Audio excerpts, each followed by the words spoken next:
Ashama akkam jirtu hordoftoota Kuyyuu Miidiyaa. Hordoftoota keenya kabajamoo oduuwwan yeroo kanaaf jennee qabannee dhiyaanneerraa hamma dhuma oduu keenyaatti nu waliin turaan affeerraa keenya. Oduuwwan keenya ijoon har'aa shiftaan gara kaabaa zammanee kaasee to'atamuu, shiftoonni abaaboo shanee naannoo Oromiyaa gola arfaniinuuf naannamaa jiraachuu, magaalli Maqalee kallattii arfaniinuu marfamuu ishii ta'aa hamma dhumaatti nu waliin turaan affeerraa keenya.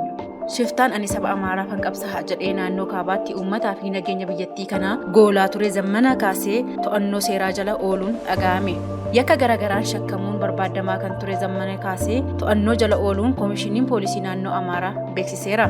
Shakkamichi birrii 500 fi 41 fi meeshaalee biroo waliin harkaa fi harkatti to'atamuu koomishiniin poolisii naannichaatti itti aanaan itti gaafatamaa damee qorannoo tooftaa koomaandara Kinduu Wandee ibsaniiru. Eeruu uummataan to'annoo jala ooluun dhimmi isaa qoratamaa jiraachuus ibsani.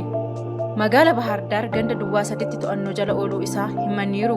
Shakkamaan yakkaan barbaadamaa ture kun to'annoo jala akka ooluuf hawaasni tumsa taasises galateeffataniiru.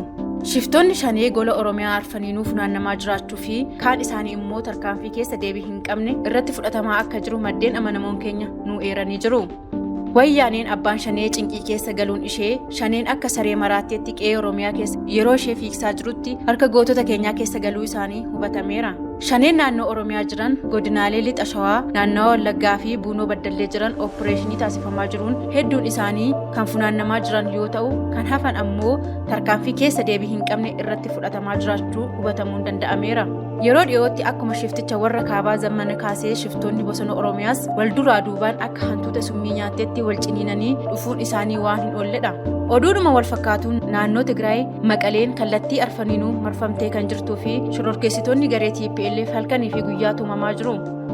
Gareen shororkeessaa TPLF osoo mootummaa federaalaa waraanni barbaachisaa miti jedhee akeekkachiisu waraanni tapha aadaa kooti jedhee kan waraanatti gale gareen kun har'a garatti keessaa bahu dhabee mankararaa jiraachuun hubatameera. Gareen badii kun kaayyoon isaa inni guddaan ofii isaa aangoo isaa dheereffachuu fi kaayyoo isaa isa maseena kiiloo 4 galuuf jecha ilmaan hiyyeessaa dargaggootaa fi daa'imman umriin isaanii waraanaaf hin geenye waraanatti naqee akka baalaatti harcaasaa jira. Kanuma wal qabatee hooggantoonni garee shororkeessaa kanaa dhiphina hamaa keessa galuun irraan kan ka'e guyyaa guyyaatti marfamnee jirra nu dhaqqabaa jechuun ibsa guyyaa guyyaa baasan irraa hubatamuun danda'amee jira. Gootonni raayyaa ittisa biyyaa keenya irree isaanii garee badii kana irratti halkanii fi guyyaa osoo hin jedhiin lafaan waraana lafoon gubbaarraan immoo helikoophteraan tumuun qe'ee warra badii kanatti naasuu fi sodaa guddaa uumaa jiru.